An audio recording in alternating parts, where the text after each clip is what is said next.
হরে Krishna. Mayapur নিতাইগড় kitchen থেকে সবাইকে স্বাগতম। আপনাদের সাথে আছে আমি জয়প্রিয়া সখী দেবী দাসী। আবারও চলে এসেছি আপনাদের সাথে আবার নতুন একটা রেসিপি নিয়ে। আমি জগন্নাথের রথযাত্রা উপলক্ষে আপনাদের সাথে নতুন একটা মিষ্টি নিয়ে চলে এসেছি।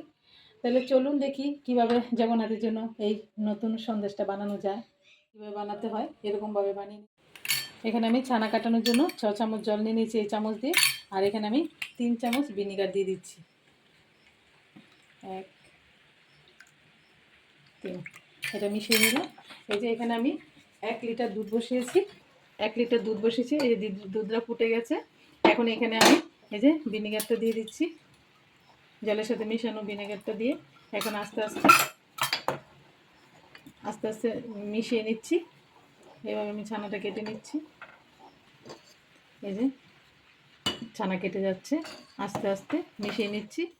এই যে দুধটা ছানা কাটা হয়ে গেছে। এখন আমি ভালো করে একটা পরিষ্কার ন্যাকড়ার মধ্যে ছেঁকে নিচ্ছি ছানাটা। আর ছানাটাকে ভালো করে জল দিয়ে ধুয়ে নিতে হবে, যাতে ভিনিগারের গন্ধটা না থাকে আর টক ভাবটাও থাকবে না। ছানাটা হয়ে গেছে, আমি ভালো করে একটা পাতলা কাপড়ের মধ্যে ভালো করে জলটা জড়িয়ে নিয়েছি এবং শুকিয়ে নিয়েছি। দেখুন ছানাটা এরকম শুকনো শুকনো হয়েছে। এই যে একদম জলটা মানে একদম শুকনো করে নিয়েছি জলটা জড়িয়ে। এখনই আমি ছানাটা ভালো করে মেখে নেব হাত দিয়ে, খুব সুন্দরভাবে স্মুথ করে। সন্দেশটা বানানোর জন্য ছানাটাকে খুব ভালোভাবেই মানে মেখে নিতে হবে। এই যে হাতের তালুটা দিয়ে ভালোভাবে মেখে নিতে হবে।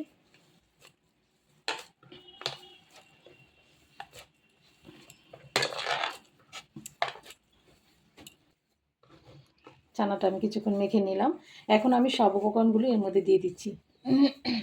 প্রথম আমি এখানে দিয়ে দিচ্ছি 2 চামচ কর্নফ্লাওয়ার। 2 চামচ কর্নফ্লাওয়ার আমি স্বাদ মতো দিয়ে দিচ্ছি। চিনিটা আপনারা মিষ্টিটা যার যার পছন্দ মতো দিতে পারেন। আমি চিনিটা একটু লাইটই দিচ্ছি, এর জন্য আমি 2 চামচে একটু কম দিয়েছি। এখন এখানে আমি গুঁড়ো দুধটাও দিয়ে দিচ্ছি। গুঁড়ো দুধ আমি 1.5 চামচের মতো দিয়ে দিলাম। এখন সবগুলো ভালো। আর এখানে আমি একটু খোয়া ক্ষীর নিয়েছি। খোয়া ক্ষীরটাকে একটু গ্রেট করে নিয়েছি। খোয়া ক্ষীরটা আমি পুরোটাই দিয়ে দিচ্ছি। খোয়া ক্ষীরটা একটু বেশি করে দিলে খুব টেস্ট হয়, সন্দেশটা খুব সুন্দর খেতে লাগে। এখন এই সব উপকরণ আমি হাত দিয়ে আবারও সুন্দরভাবে মেখে নিচ্ছি।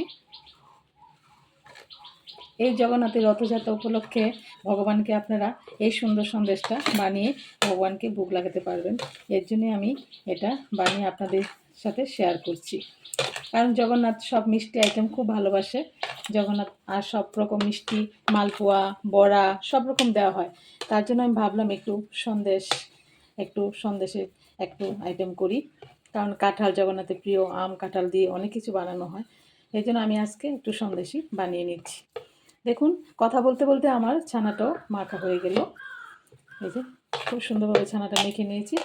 এখন আমি একটা কড়াই বসিয়ে দিচ্ছি। আমি এখানে খাঁটি ঘি নিয়ে নিয়েছি। এটা দেখুন, এটা বাড়িতে বানানো ঘি, কি সুন্দর কালারটা। এই যে আমার ঘিয়ের রেসিপিটাও আপনাদের ভিডিওতে দেওয়া আছে, চাইলে আপনারা দেখে নিতে পারেন। এখানে আমি 2 চামচ ঘি দিয়ে দিলাম। এখন এই যে ঘিটা গরম হয়ে গেছে। এখন আমি আঁচটা মিডিয়াম ফ্লেমে রাখবো, রেখে এই যে মাখাটা ছানাটা এটাও দিয়ে দিচ্ছি। এটা এখন ভালো করে আমি একটু নেড়ে চেড়ে কী করে নিচ্ছি।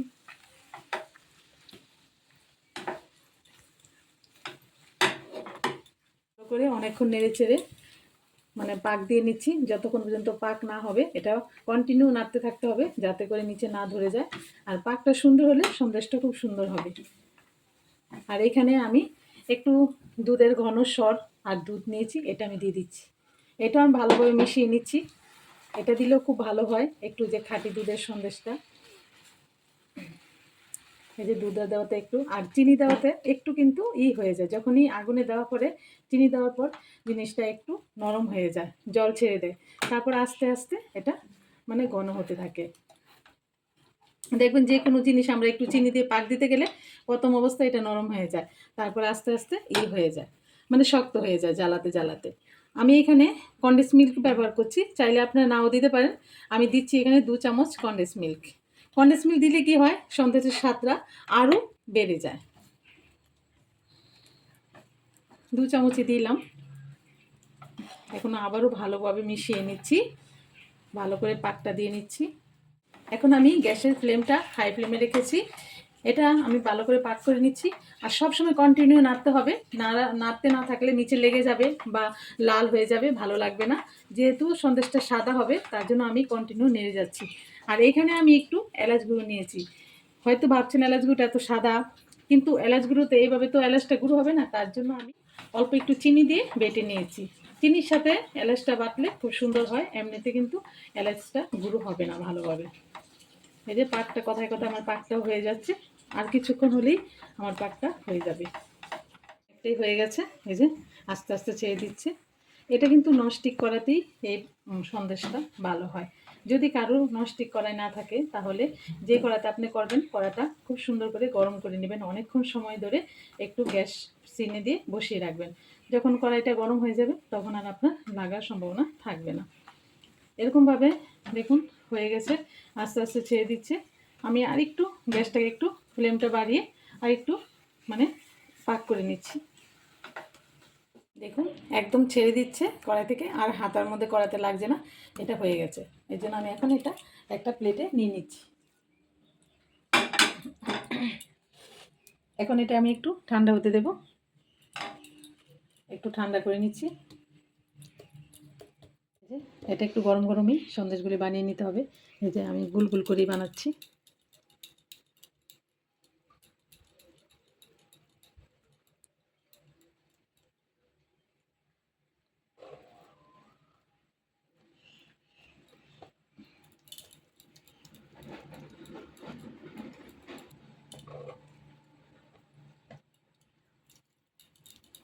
এরকমভাবে আমি সবগুলি বানিয়ে নিচ্ছি। হয়ে গেল সন্দেশটা। জগন্নাথের রথযাত্রা উপলক্ষে সন্দেশ এরকমভাবে আপনারা বানিয়ে জগন্নাথকে ভোগ লাগাবেন, আর ভগবানের একদম আশীর্বাদ পাবেন। এরকমভাবে আপনারা আমার চ্যানেলটাকে লাইক, কমেন্ট, শেয়ার, সাবস্ক্রাইব করে দিবেন। আর সবাই ভালো থাকবেন, সুস্থ থাকবেন। আবার দেখা হচ্ছে পরের ভিডিওতে। হরে কৃষ্ণ।